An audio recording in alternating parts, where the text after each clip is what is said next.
Welcome to Have You Heard, where we talk about issues at the intersection of agriculture and engineering. Let's get started. Here are your hosts, Morgan Hayes and Josh Jackson.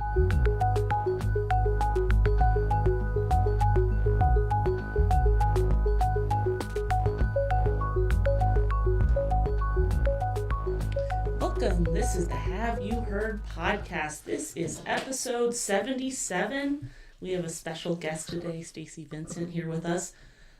I'm Morgan Hayes, an assistant professor in Biosystems and Ag Engineering here at the University of Kentucky, focusing on livestock facilities. And in my personal life, I farm in Boyle County, Kentucky with my husband, commercial cattle and hay operation. And I'm Josh Jackson, assistant professor in Biosystems and Agriculture Engineering as well, where I focus on precision livestock farming. In my personal life, raise registering as cattle, have some goats, and focus on some hay production as well. And we have a special guest with us, Stacy, who has his own farm he's going to describe for us. Yeah, it's always good to have some folks in the college who farm. Yeah. That's right. So, Stacy Vincent. I'm a professor of agricultural education over in the Department of Community and Leadership Development. And my wife and I and two little girls farm down in Edmonson County, which is Mammoth Cave National Park. And we farm hay and cattle. We do a lot of hay that we sell to an Amish community, and then we run a commercial herd of cattle as well.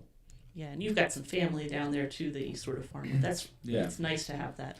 Yeah, I bought my farm actually when I was 3 years out of college, and a farmer contacted me and said, "Hey, can you come and meet me?" So I drove down there to his house, and his farm overlooks my grandparents' place. Wow. Yeah, and he said, "Look, only my wife knows this, but in the next 3 months I'm going to die of cancer."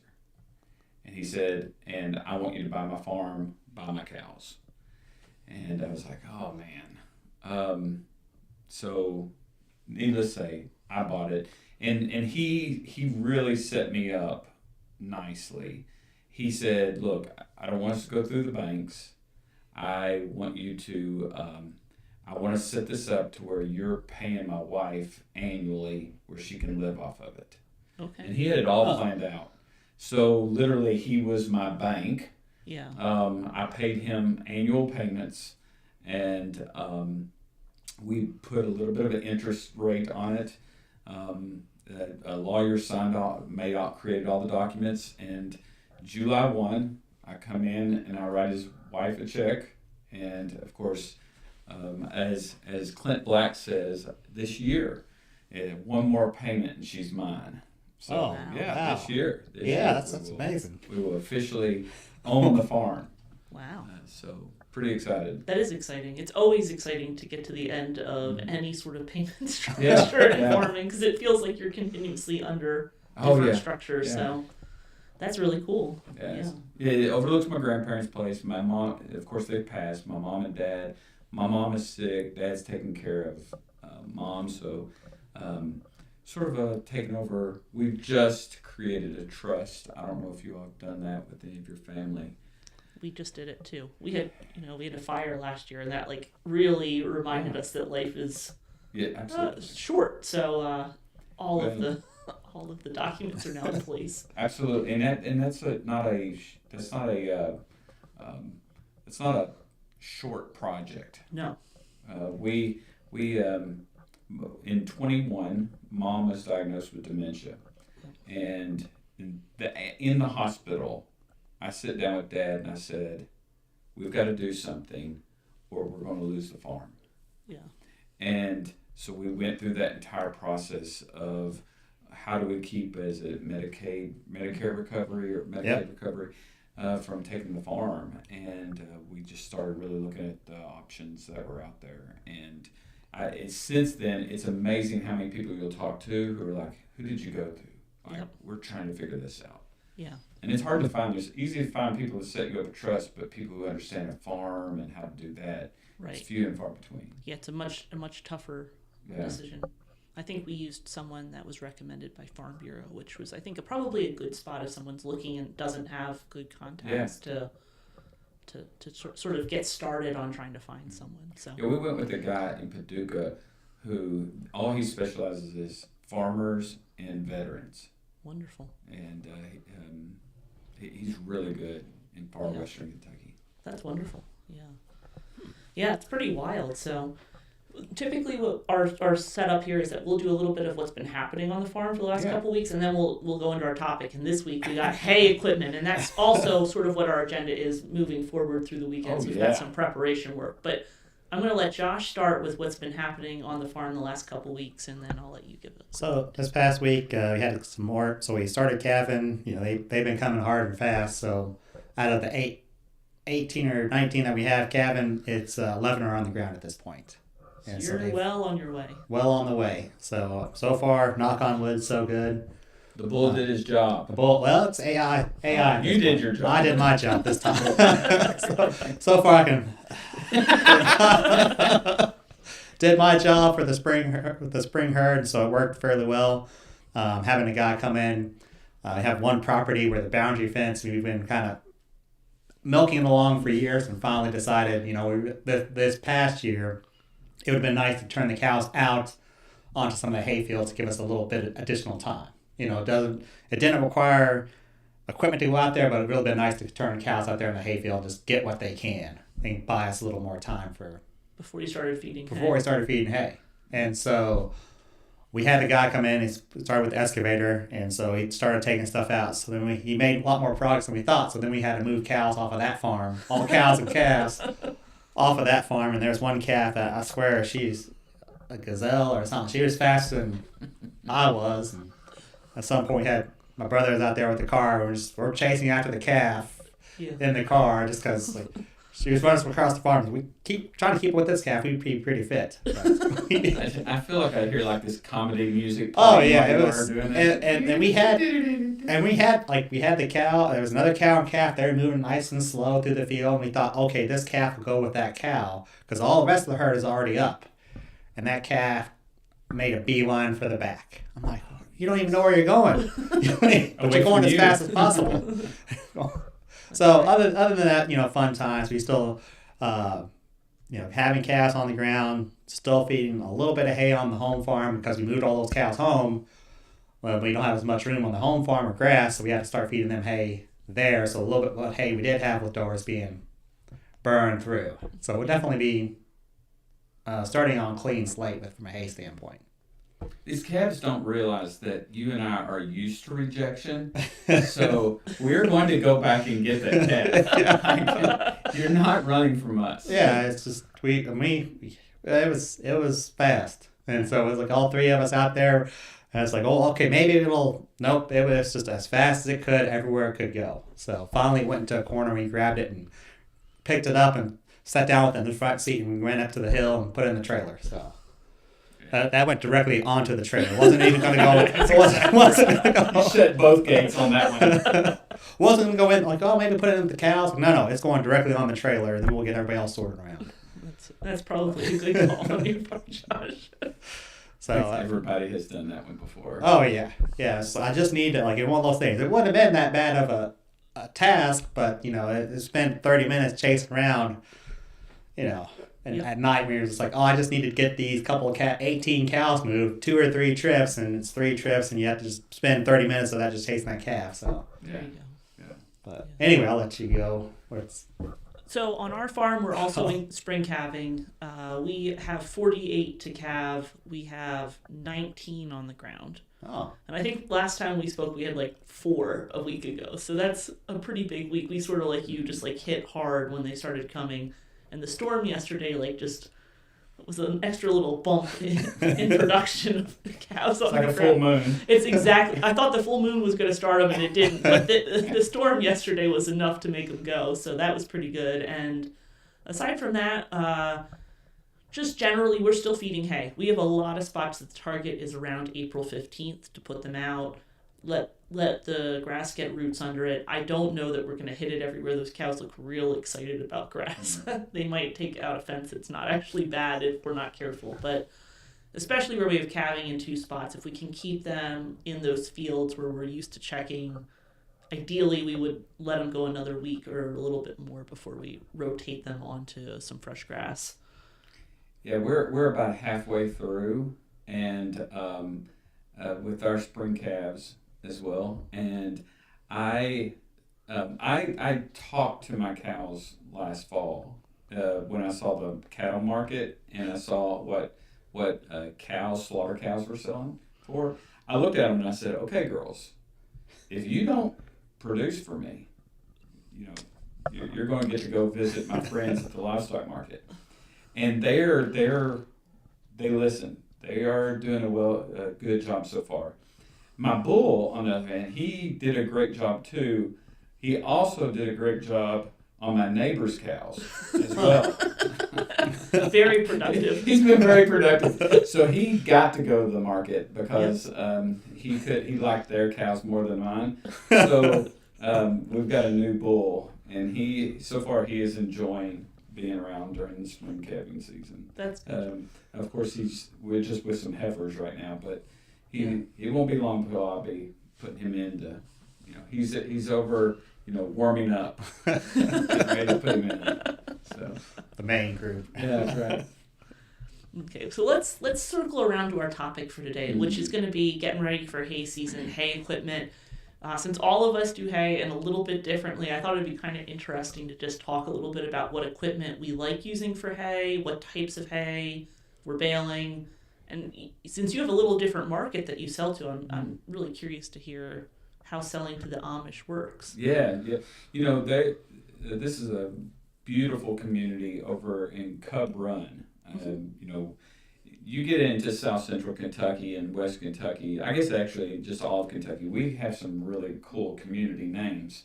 This one's Cub Run. Mm-hmm. I grew up in a little community called Pig, so why not a cub and a pig get together?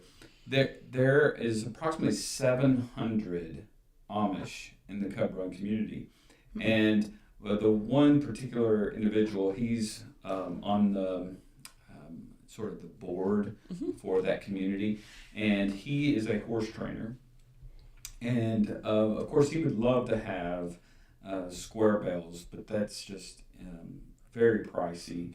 And for him, he takes the rolls, sets them up on their side, and they just unwind it and feed it out to he's got I think right at 60 horses. So wow. So he's pretty much he buys right at 365 rolls. He goes through about a bale a day from us, and then from there it just started spurring where another Amish farmer was visiting, like, where did you get that hay? And so then it's just sort of spurred out. So they also pay for the delivery. And so I know about every other week I'm driving down there to deliver hay. And now I have, this is the sleigh balls barn, this is the Yoder's barn, so each of them now have their own barn of the hay that we're providing. So yeah. Do they have different quality demands, or do they all want about the same thing? They really don't want a lagoon. Okay. Just because of the roughage on the animal. But they're very knowledgeable, and if they find something, in fact, one of them has already given me a weed that he wants me to go and take over to the diagnostics lab. And they're getting favors out of me too. They're like, hey, well, you're at UK. Why don't you check on, this blue stem? So talk to your horse guy. So I'm walking up to Bob Coleman and talking to him. And they're very knowledgeable. And I love the fact how they keep the dollar rotating in that community. It's really a good model. Yeah. So no, they're wonderful to work with. And they're just if you have loyalty with them, they take care of you, and I try to take care of them too. Yeah. And so you do all the hay storage, and then they just get hay delivered. That's pretty interesting. So that means you have to have storage built into your hay selling model. That's our model too. That's right. We store all of our hay, and then some of it we deliver, some of it's picked up. But Yeah. we expect to hold most of our hay through the winter, and then over the winter the barns empty out. Yeah, so that's exactly right. In fact, two of the barns are already empty, and probably by the time we get to May, our largest hoop barn will be empty, and probably at mid-May, our fourth barn will be empty, and so that will just leave what we have for the cattle, which we're anticipating that should bring us right up to the first cutting to deliver some. And they can store up to, some of them, the main buyer, he can store up to about 30 rolls. Okay.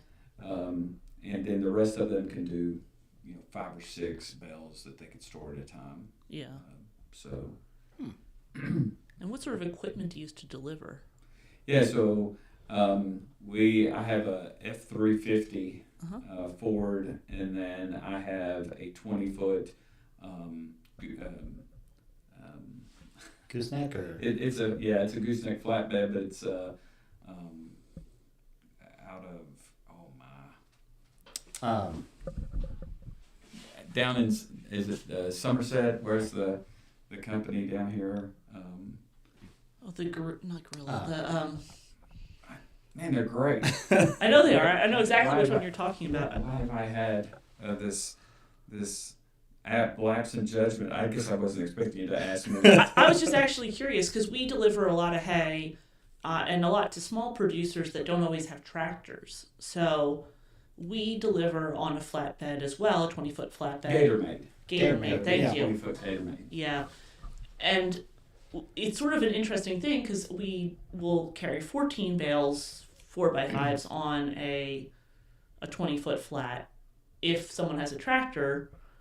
But if they don't, 8 is what we deliver because we don't like to get on the second level and try and push them off by hand. Right. And so I was just curious if you use, because some people around here will use a dump trailer too, which is kind of an interesting design for people that you're delivering to without tractors. Yeah, I just couldn't trust a dump with that much weight. Yep. And the direction of where those bales are going to go. Exactly. We don't have the flattest ground. Yeah. So that thing could end up a mile down the hill. That is fair. Into a river. So I can haul 11 at a time comfortably. Yep. I put 13, and we may end up having somebody's mailbox shows up with us by the time we do it. So I try to take 11 at a time. As I told you, it's a 4x6 bale, and so I don't have anything sticking out on the sides of that trailer. And when we first started delivering, we did what you said. It was the entire family and me on the trailer, keep going. But but the Amish community, they're not totally like anti-technology. As long as it's a purpose that helps the community. So there is a community forklift. Okay. Not a forklift, but what was it you just bought? A skid steer. Skid steer, I'm sorry.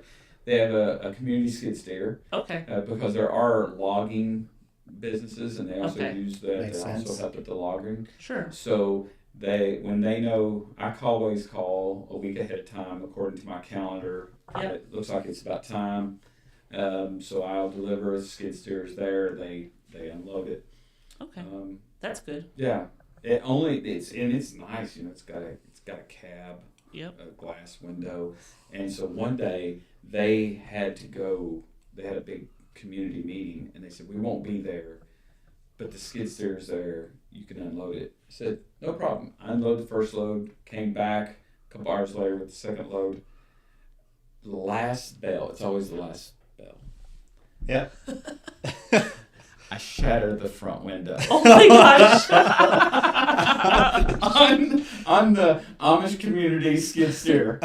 So I didn't realize how expensive the windshields are to replace. But I had it directly shipped to their house. Yeah. And they were like, oh, it's all good. So this past week, that was a year and a half ago. This past week, I show up and they said, Stacy, we won't be there. do you mind unloading it? And I go, yeah, I mean, I'm fine, but, and they go, don't worry, it's already Stacy proof. And I went, what does that mean? They go, well, Dad knocked out the windshield the other day. So thankfully I'm now not the only one. The dad and myself have both done it. So it's literally I unloaded it without a windshield in there. And you felt a little bit less I stressed. felt a lot better. That's funny. So Josh, you don't do any hay sales or delivery, but you still have hoop barns. We all have hoop barns for our storage. But you use a little bit different size bale because you don't have to haul them down the road, right? Because I'm not going, I'm within about a 5 mile radius. We've custom baled for people, and so we'll do like a 2/3, 1/3 deal. But we custom bale. We'll do 5x6s just because I want to be more efficient in moving hay and primarily feeding hay. Mm-hmm. Yeah, instead of taking 2 bale, like a 4x5, taking 4 4x5s out at once, I can take just 2 5x6s. One on the front, one on the back. And so for me, it's just about efficiency for my operation. So I make the bigger bale. Right. And it's, and I don't do small square bales kind of for that same reason. Because, man, I hate touching a square bale, but I love, the round bales, hit it with the spear and go. Yeah. No, we used to have a 5x6. We did a 506 Vermeer. And it was the same thing. Why would it means I have to feed more if I'm going with a smaller bale. Mm-hmm. And so when it was just for the farm, but once, we're selling now more hay than we're feeding, which I never thought I'd ever say that. Yeah. And we've had to change for the demand. Yeah, it is. It's sort of like, it feels like when you're putting 4x5s out, sometimes it feels like, man, I have a lot of hay going out. And it's not like we don't have any cows. Like, we have a lot of cows, but man, the first time you have to haul 5x6 bales on a road that you don't know, yes, you really reconsider even a 5x5 bale. You're like thinking to yourself, why did I do this to myself? Every mailbox. Because you think you're gonna own everyone's mailbox on the way. You think you might own a car or 6 that don't know how to move over, or their mirror, Yeah, it's just nerve wracking. Especially, and I don't know who all's listening, but we're not talking about prairie land. No. Yeah, that's exactly. We're going through some hollers that would probably make some people go, you're going to take that truck and trailer through that road? Yes, I'm going to go there, and I'm going to back it all the way out. That's right, because that's the only option. It's the only option. So, that's... Yeah. Hay delivery is its own beast. We once went to a spot over near Richmond and Berea, and someone's like, oh yeah, I'm up on top of a ridge. And we thought, oh, it's okay. No, they meant they were on top of the mountain. And out came their bulldozer to pull us up to the top. And it drove down behind us to let us go down slowly and safely because it was that muddy on the driveway. Wow. And I said to myself, we won't be back here again. Yeah.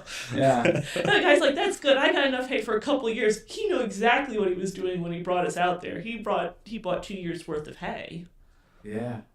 No, he was very smart. Yeah, because he knew that he had to find a new supplier the next time he was He'll be my sucker next time. We had one time we were delivering a load, and there was a house fire on the highway we were on, and they were detouring everybody down this old half gravel, half paved for like 3 miles detour around it. And it would have been okay, but everybody was on the detour, including the people coming the opposite direction. Oh, yeah. Oh, and most people, as you all know, if you've driven any kind of equipment, the highway's theirs. Yeah. Oh, yeah. And I'm not saying I'm driving and I'm taking up your side too. I'm just trying to get my side. Yeah. And when you're going uphill on gravel, pulling this entire load, I really thought I was going to do. I was like, okay, I'm going to see if this 4-wheel drive will switch while I'm in driving mode. Because you can't stop. Yeah. Yes, or I'm going to lose this entire load. Yep. Off the side of it, and me off the side of this cliff here. Yep. So. Yeah, delivery. Luckily, it did. It switched. There you go. May not for Here the you next are. owner. So let's go back a little bit from the hay sale delivery part to the hay baling part.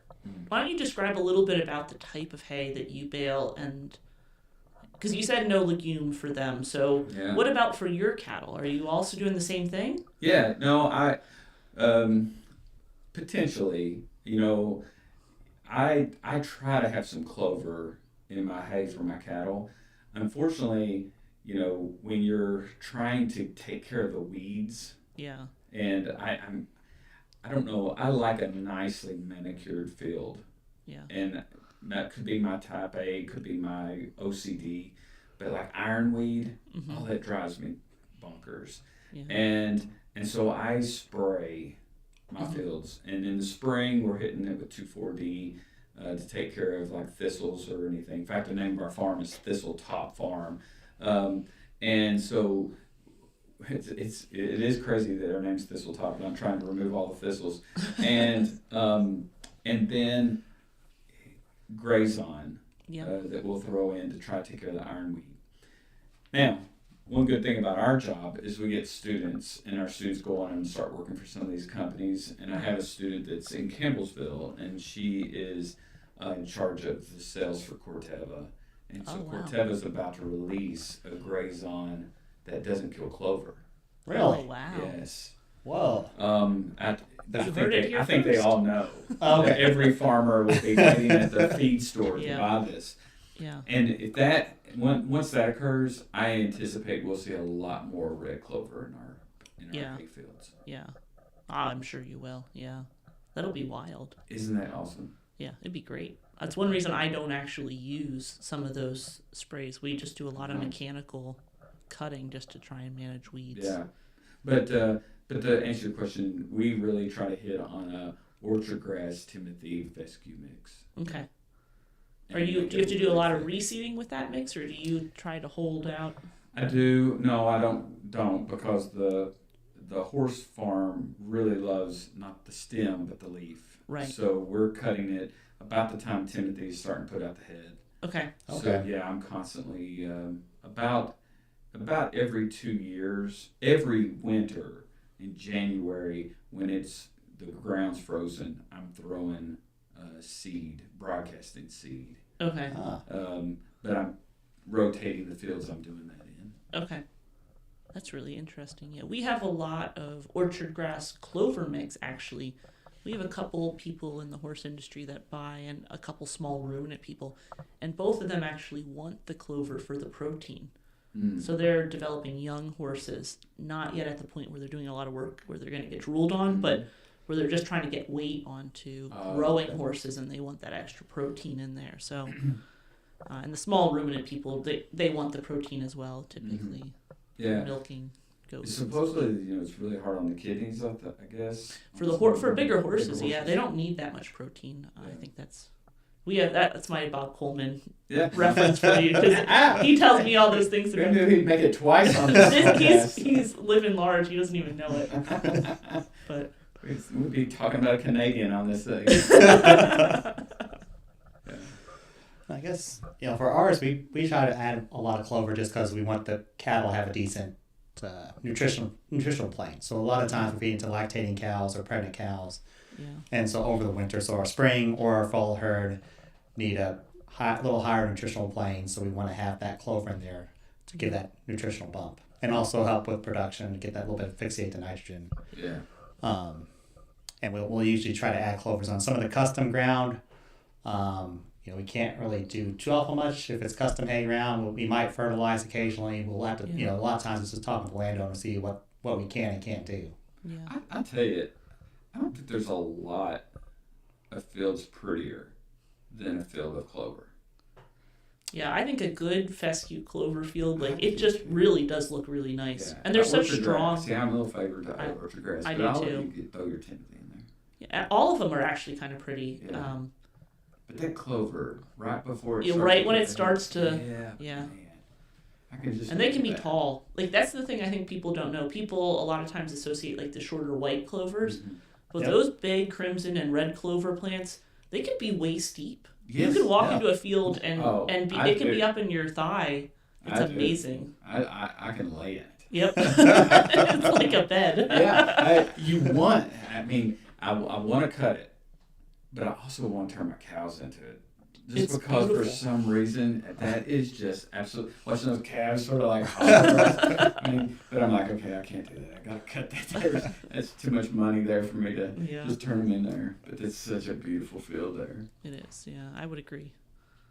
I know, for us, we have some of our cows, and we'll try to get some. We've done some sorghum Sudan grass, and we've also done the baling on some of the custom ground. We've actually done the foraged soybeans, and so we baled those, and it takes a while for those to dry. It does. It takes a while for them to dry. It's probably a 5-day period, and so having that long of a window, it's usually August, early August, maybe early September. But these past couple of years have worked fine. But I know 2018 was a challenge to get that up. Well, we've done that when we're anticipating a drought.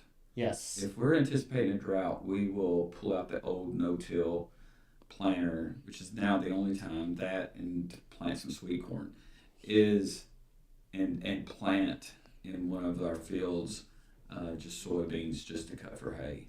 Yep. I think it's great for feeders.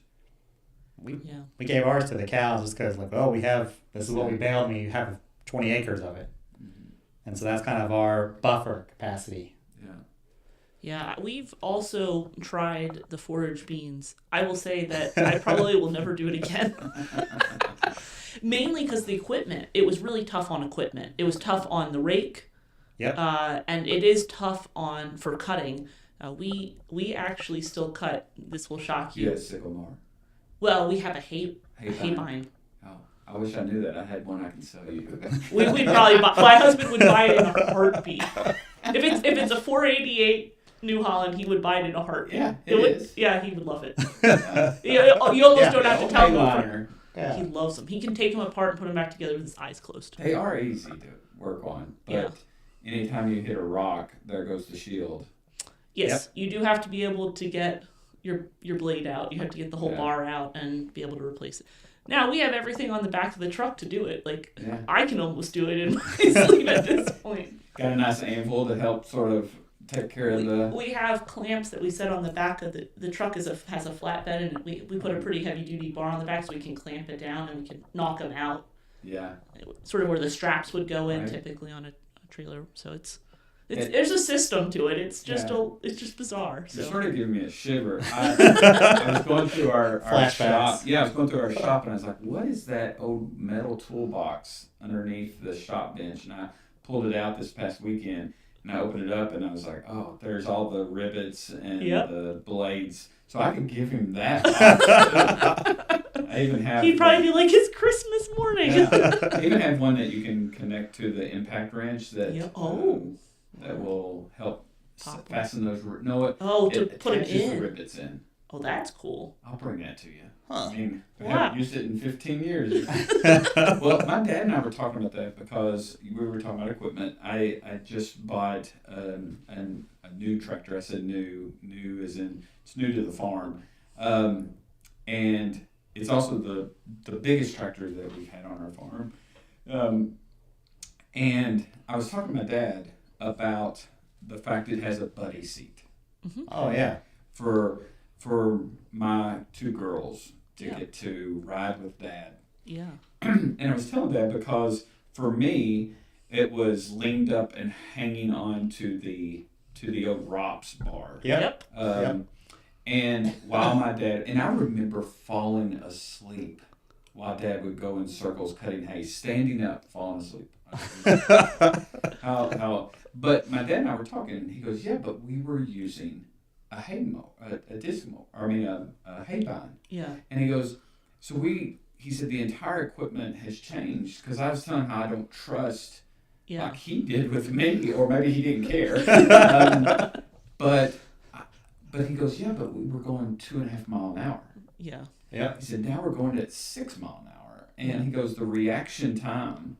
Yeah. You could have hopped off, bounced, and got out of the way, or I could have stopped the tractor.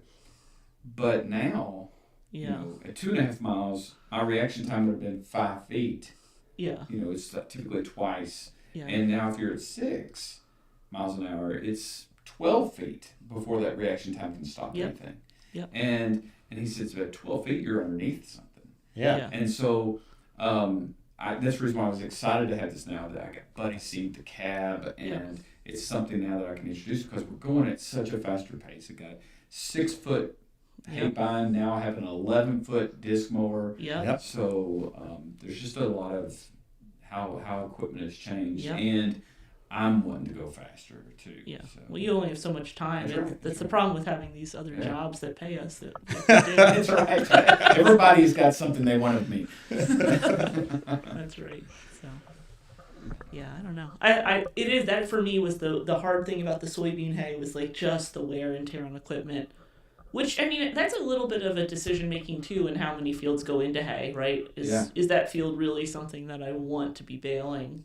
Or should I be putting my cattle on it? So. Absolutely, which I don't. I was talking to a farmer yesterday who just bought a brand new baler, and he was talking to me because he now has gotten into the 69 series like I am with John Deere. We were been Vermeer my entire life, and we just switched to this baler, and I didn't realize he was a guy I've worked for my entire life when I was growing up, and he said that the last 2 years he had rolled 8,600 bales, and I go, Whoa. Man, I didn't realize you were baling that much. Yeah. And he goes, I didn't know I was either. But you know, somebody so and so says, hey, can you come and bale this field, and then that neighbor sees you baling their field, and they're like, hey, will you come and cut this too? And many of them are people who were like, hey, I had a row crop farmer.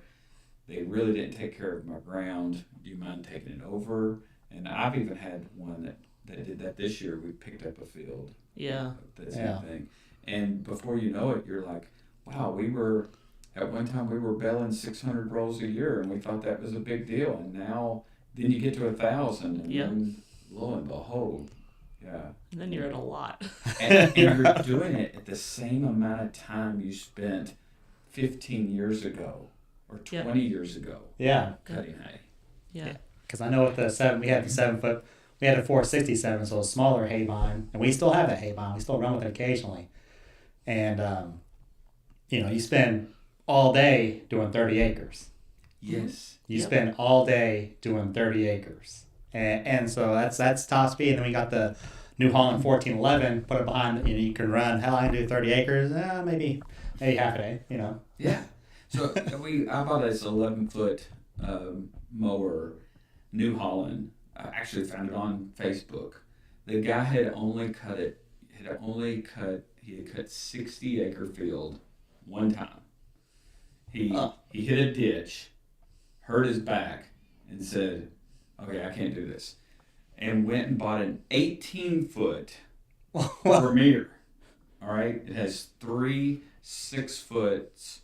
It all... Oh, I know exactly what you're talking about. Yeah. And then it connects and it makes 18-foot. Yep. And he had it hooked to the tractor, and here's this one that he's trying to sell me that he's only used one time. And he said, same what you said. He's like, my back hurts. He's got this 11-foot. I was running a 466 before this, and I go 11-foot, and he's going, I can't bale this 60-acre field. I want to get it over with. I said, well, 18 feet will take care of that. Yeah. That will. So, but man, you gotta have a big tractor. Yeah. He had it hooked to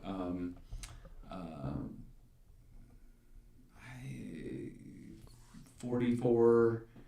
He had a John Deere, maybe a 4440. Oh, okay.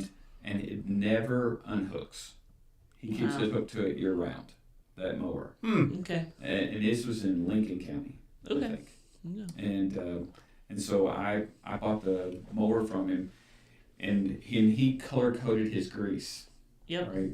Certain things only get this color grease, and I was like, well, not at my farm. We'll get the same. But it's been great, and it's like what you said. you cut it with a 466, and then all of a sudden you go to 11 foot, And you're 11.7 or whatever it is. you're not spending all day doing the same job. Yeah. You go a lot faster, and you can run faster and cutting wider, so it's twice as efficient. Yeah. With every pass, you're making almost twice the cut. Yeah. You made that jump, and then you made another jump, right? I made another jump, so I went to the Chrome Big M, Really? Look and at you. so it's slower. It's new to him. What did New this- to him. It may Which over in this department. it may have been in a fire. There's more stories to this. It may have been a fire. There's a lot more asterisks Okay. behind that. Are you sure it was a Chrome? But and then once I figured out the grease system, I was like, oh, that's probably what the fire was about, because it was putting out a bunch of grease and it was sitting there and anyway, I figured out that in the hay. We actually had one last year where it was so dry, the box got hot enough where the top of the gearbox got hot enough where it started smoking. As soon as we knocked that off, it caught fire because all the little dust caught fire. So we're in the middle of this hayfield, and we've talked about on the podcast just having a fire extinguisher. Well, the one on there was almost out, so I had one in the truck. It was out. What the? So we were running Taking your back. clothes off and beating. I had my son had his little toy shovel in there, so I'm beating and digging as much as I can in the August dirt with the Yeah, right. with the toy shovel, and it's like this little metal toy. It's like This is like option 3. And then the other brother, he's running back and forth to brought some buckets, and he went to the pond, grabbing some buckets of water, and running back and forth to the pond trying to get this out. So I was like, we were this close to calling the fire department. It's like, okay, so it's just a Jackson problem right now, but hopefully it just stays that way. But yeah. Can we first acknowledge how wimpy of a fire this is? They went through 4 different effects to put it out, and it's still like Didn't spread. my luck. I was lost the entire tractor and everything by the time he went to the second fire extinguisher. He went through 2 fire extinguishers, a kid's shovel, And the water bucket. and they had time to walk to the pond. They probably ate a sandwich while they were there. That is a Jackson. My whole entire farm would have burned up by this point in time. But we went to that just because it took all 3 of us to cut enough hay to bale. Like it took all 3 of us. We had the hay bind. We had another kind of 7-foot cutter, disc cutter, and then we had the 1411. So we cut all day, and that'd be enough to bale for one day. So we all 3 have to take off to cut, and then 2 people take off to rake and bale. And so then we got this bigger piece of equipment, 30-foot width, and so it's just one person to cut, take off, work, and cut. And so that for us is just and we pencil it out. It's pretty much the cost of that big machine, even though it's old. And then I keep getting told by the Chrome, oh, this is an old machine. I was like, it's just 20 years old. But it's for them, for us it was like, well, it's 30 foot, 5 miles an hour. It makes a huge difference. Yeah. Huge difference. And so do you still tether after you use that? we don't TED, and so that's Morgan and I have a different philosophy on that. So I was told by Dr. Shears, like if it's a dry year, so this is Scott Shear now at Ohio State, but he said if it's a dry year, you shouldn't need to TED, hypothetically. But if it's a wet year, he said you'll have plenty of other hay. It shouldn't really be a problem. But there have been times I've had to borrow Morgan's tedder, so I'm going to clarify that. Asterisk, huge asterisk. Late to my wedding because he had to bring the tedder. That's awesome. I didn't realize when I was coming out, I had plenty of time, but I didn't realize they had to go, about 25 with the tedder. So about 20. But he got it. This one down the road. The thing is that if he brought you to your wedding, all the teeth he broke too. There was teeth that were broke. We replaced them. We did replace them. Yeah. But having that cut, because somebody taking off all day, and then it does consolidate things. So if something does go wrong on that big machine, if it's the middle mower, we're out of luck. But if it's one of the sides, you just lift it up and you got a 20-foot cut now. 20-foot cut. Yep. And so but another caveat is we had a bar go down, and we went through and then we started going through one, and it's like, oh shoot, if this one has a problem, we ended up going through all 3 bars, taking them apart, took them off one winter, took them all the way apart, replaced whatever gears or bearings we had to.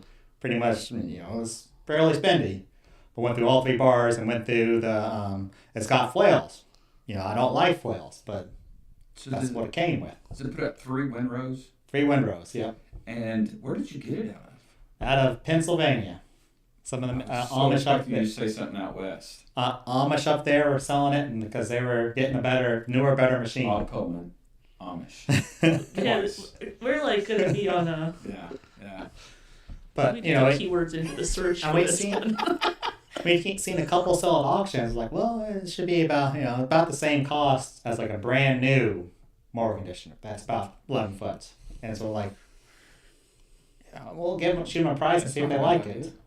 And so that was like the engine itself, probably on that machine, is worth more than everything else. But but they still want some of the caveat also is they still, when you're repairing stuff, they still want like its new price almost. Of course. Did you have to go there and get it? They delivered it. So another one of their because they had the whole the community there, so they drove the semi low boy, and so that was the other concern is when you pull those wings up. It's about 14 foot tall. So then you put on the low boy. It's like, is it going to be within the limits? And it's about 10 foot wide. And so they had, they made sure all the regulations from Pennsylvania to here. It's like, oh yeah, we should be good. Just drive it down as it is and have the flashers on. Just have a wide load sign. And that's it. There was some other ones we were looking at up in New York. And it's like, oh man, it's going to be a bear to get through the states. To get through the states. So how is the service? You're looking at the serviceman here, right? Yeah. You're looking at like one of the 3 servicemen. Yeah. One of the other 3 looks just like it. They all kind of look somewhat similar, but they all. No, I'm the serviceman. I get it. And so, I talk to myself a lot about it. The thing we had to also think about was like we had to make sure we get parts. So I think we're making sure we get chrome parts from either Mead or Central if we had to. So that parts was a big consideration. It's like if we do get this thing, where can we service it? And that was the thing in talking to the guys at the farm show. I was like, oh, I'm having this issue, blah, blah, blah, blah. I was like, well, you want to talk to this guy in Ohio. I was like, who's your dealer down there? Central? I was like, you're dealing with the issues every day, and so you kind of know what's going on, but it's like Central, like they're not going to help you. They're not going to know how to actually solve it. Mm-hmm. So I've done a lot of calls to talk to Central, and then they put me on a 3-way call with their service guy at Chrome. Mm. So where do you go around here for Chrome? You can go to Central Equipment, or you have to go to the John Deere, I think, was it Mead or Limestone, whatever it is now. Yeah, but I'm sure that they go, you have a what? And I have to go in there, so pretty much it's me with the parts number. I say, this is the part number I need, and then I'll look up and say, well, this is whatever they have online, it's always changed. Yeah. And so this is the newest updated number. I would assume they don't have parts for it in stock because... Yeah. Well, they have a couple in stock after you build 3 bars, Oh, yeah, have a couple. Yeah. You show up in their projection for what they're going to need to sell in the next year. Yeah, that's good. Yeah. So, that kind of thing. We've, and there's a couple like the flails, they didn't have them in stock, now they have them in stock. So help me dream here for a second. All right. How long does it take you to cut the 30-acre field now? So now that 30-acre field, 30 foot wide, and it's 15 minutes. It's not 15 minutes. I wish it was, but it's probably, a quarter of a day because it does take a little while. Think about all the grease points.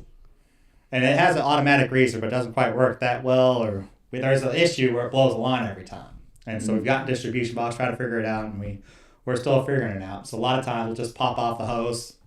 Grease each one. Grease each one and go.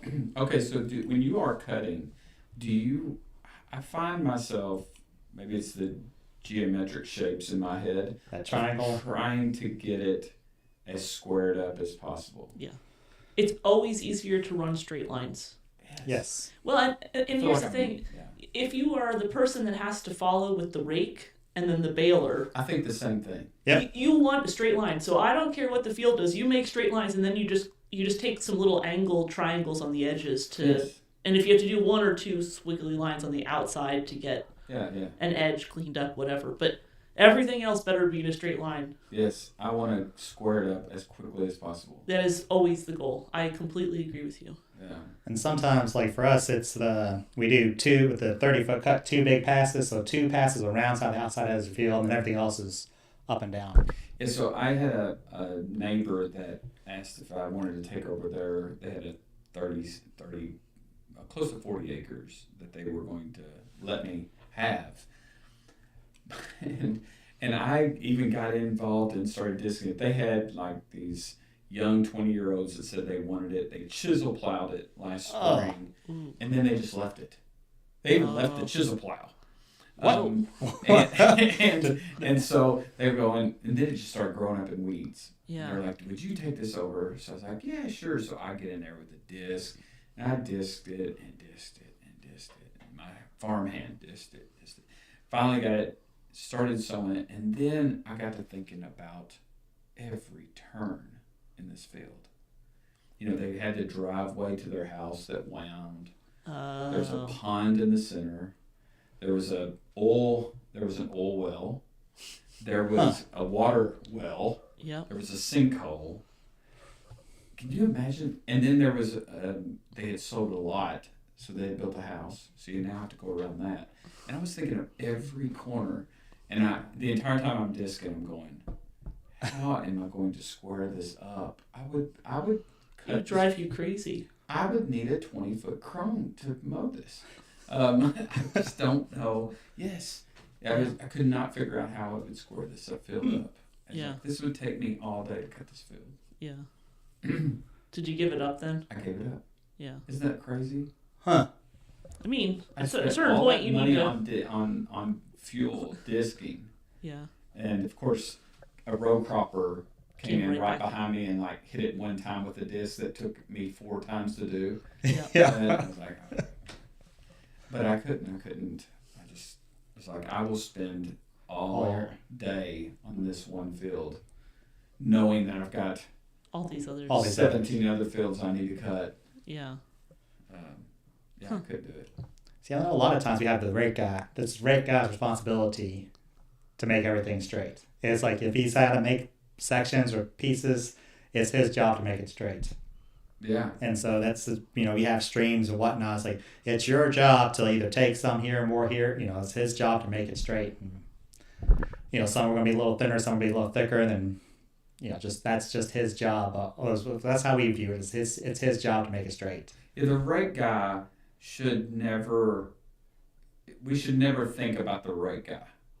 Because if they do their job, nobody's thinking about the rake guy. Yep. If you're thinking about the right guy, they didn't do their job. They did so many massive piles on the end. I'm like, how am I getting this in the back? Come on, like you're supposed to be low on everybody's radar. And it's just like, it's make everything straight, and then like if you can, avoid every hole. Yeah. Avoid, like, because wherever you go, the baler goes. So it's like, if there's a hole, your job is to go around. I was like, because the baler only goes where you go. That's So right. the baler. That's right. So yeah, you have one job, right guy. You have the cheapest equipment. You have this lowest on the totem pole, but very important. I don't want to think about the right guy. The only person who doesn't make things go in straight lines is the tedder person. Yes. They make a mess of everything. Yeah, I can give it if it was all possible and they could think quick enough. I could give the tedder to my 6-year-old. Just say run, just drive, go wherever you want to go. Just throw the hay wherever you want to do. She'd probably like, oh yeah, I'm on this board is for great. this. I love this. Farming's fun. And you just got a John Deere baler. We use a John Deere round baler, and you use A Vermeer. But we used to have an old John Deere 410 and John Deere 510 close Those through. are good. Those are good balers. Those were good balers, but at some point they were so much slower. So much, and you just had, you could never bale. I just told people you never bale anything wet, because as soon as you try to bale something wet, it would wrap around those front 2 rollers, and you spend all your time out there with the utility knife. So what kind of Vermeer are you running? 605M. Oh, that's a beautiful baler. Oh yeah, it's a nice baler. Yeah. I can't believe I just said it's a beautiful baler, but I do think that. it is. I think we're just weird people. But yeah, I would say the same thing. We ran Vermeer, and we only ran twine. Yep. And then we bought this John Deere, and it had the net wrap. But Dad said, well, it does twine and net. Yep. He said, no, we're going to use the twine because our buyers were only using twine before. So we were using, and it still had I bought it used. I didn't buy a new baler, which probably in the future maybe I'll go that route. But I had this. It had a little bit of twine still in it, and it was one of those times where I'm baling, and you see that cloud. Oh yeah. Pop up Oh, out of yeah. nowhere, and I'm like, oh my, and I've still got 2/3 of this field left, and luckily the right guy has done their job, and I'm baling, and I'm still following what Dad wanted, and I'm calculating, and it was when I'd stop and it would tie that bale, it was 1 minute and 46 or 47 seconds. Yep. From when I stop to when I spit it out. Yep. And while it's doing that and I'm closing the gate, I program it. For the I net. flip it to net on the program, and I take off. 27 seconds, I bet. I did it in 17. Ah, okay. 17 seconds. Spit it out. So you do the math. You're practically cutting 60 bales an hour that you're not getting to bale because you're sitting there, or I'm losing an hour for every 60 bales. Yep. Yep. Twiddling your thumb. Yeah. Yeah. So, in an hour, I'm going to get wet. Yep. So I've got to cut it. So, I'm just starting net wrapping it, and which we went to our buyers, and they're like, "Oh, we really have the net wrap." Actually, they're like, "It's easier to take off than to have to unwind all this string and stuff." So. We went to the net wrap, and actually, I felt like even for what we fed the cattle, we preserved more hay than we were losing with the fluffy ends on the twine. Yep. And we haven't went back. And I remember I was at Wright Implement buying more. That day I had a pallet of twine, and I'm going back. I go back while it's raining to Wright and buy me net wrap. Huh. And they said, there was a guy there, and he goes, I told him, I said, I have a pallet of twine if you know anybody that wants some. This guy beside me said, I'll take it. And I go, okay. And so he goes, why are you switching? And I told him, I said, this was the mathematical calculation. Yeah. And he goes, whoa. That's a lot of time. It's a lot of time. Yep. A lot of time. Yeah. Yeah. I'll tell you what, I'm not moving yet. I'm not moving. You're still doing twine. Still doing twine. We do have some customers that really do prefer twine. They actually don't unwrap it. They just put it out in the field. So sisal, none of the yellow and blue, just straight sisal twine. But I had a whole pallet I could have sold you. I have a whole pallet anyway. It's not a problem. But the other part of it is, I hate how much waste there is with it. There's waste with the sisal twine, but not the volume that there is with the wrap. No. As soon as they get to something that's degradable that you can compost, I'm all in. Yeah, but if they do that, then you have a hard time leaving it out in the field or leaving it outside. Yeah, it'll have to stay in a barn, but it's already going to stay in a barn for us, so that's not. Yeah. What I've noticed is that I actually am saving more hay in my barn too. Yeah. So if you get a mouse that happens to decide to have Christmas dinner on your baling twine, then all of a sudden you spend spring with a pitchfork trying to get hay out of your. Yeah. Or a really good blower, backpack blower, just so you. Okay. Yeah, it's worth it. Yeah. It's a good investment. I've just the last few years I just sort of fenced out my barn and let the cows run in there. You let them clean it out. Yeah, that's not a bad idea either. But. Yeah. Where did you get your hoot barn from? So I got it out of Marion County. Me too. The group down there. Yeah, so Joe Paul Mattingly. Mm-hmm. Yep. And there's, like I said, him and his brother. There's two now. Yeah, so. They got two different. Competing against each other. Yep. I don't know. I'm not to the family dynamics, but I know there's two down there in Marion. Joe Paul, we bought it when he first started dabbling. I think it was called Silver Streamer. Silver Streamer. So you got the silver. We were part of the Silver Streamer, and then we got when it actually came Joe Paul. Kentucky Hoop. Yeah, Kentucky Hoop Barn. Yeah. So we had all of our hoop barns are Silver Stream, but this massive storms that came through last spring with the high winds. Yes. Took one of them and sent it, I guess, to Indiana. I guess I don't know. We have no clue where that hoop barn, where the hoop went. The frame, everything was still there, and so he came and they converted it to a Kentucky hoop barn. Okay. So, yeah, Joe Paul's son Daniel, he and I were in each other's weddings, so it didn't help with the discount. But you at least got a call back pretty quick, even Yeah, with got the a windstorm. callback. Yeah, that's right. I love it.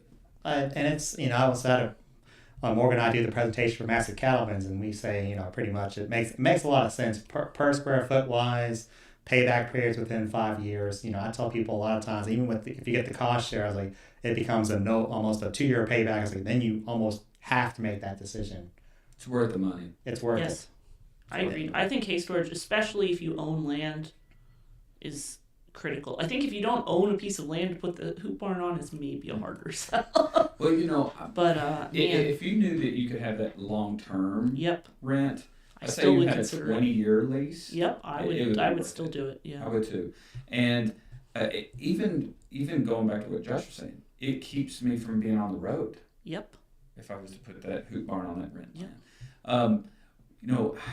I hate to take down a wooden barn. Yep. I hate to. But the farm I bought, it had, when I inherited termite damage. Mm-hmm. And I keep patching Yeah. because, try to find the cost of a 6x6 post that's 20 foot long, and multiply it times 6 because you need 6 of them because of the termite damage. I'm halfway to a hoop barn. Yeah. Yeah. Yes, you are. So I hate to take down.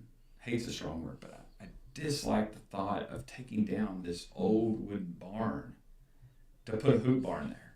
Yeah. But I'm at that point where I'm going, man, how much money can I continue to put into this barn?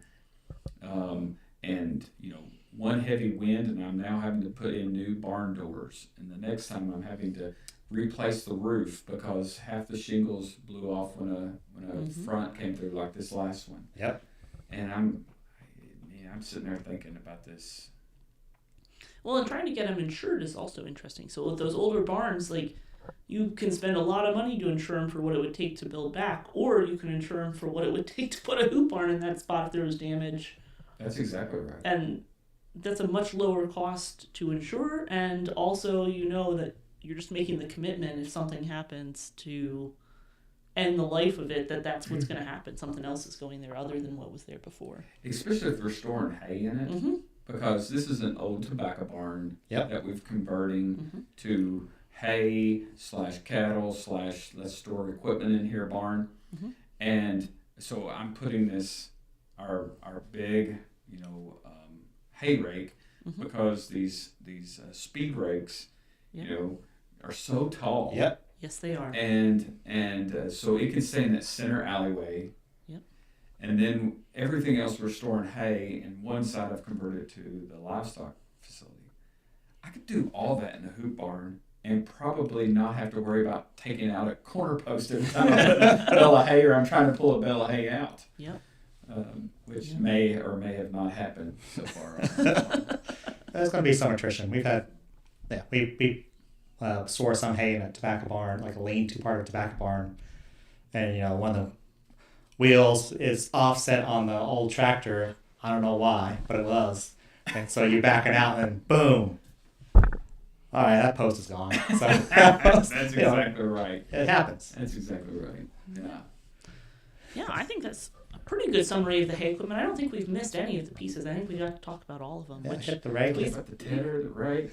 Yeah, we went for a while today. We normally don't go quite this long, but we don't normally have someone that. I would It's love for knowledgeable, any so- of your listeners that could connect us with a hydraulic oil dealer.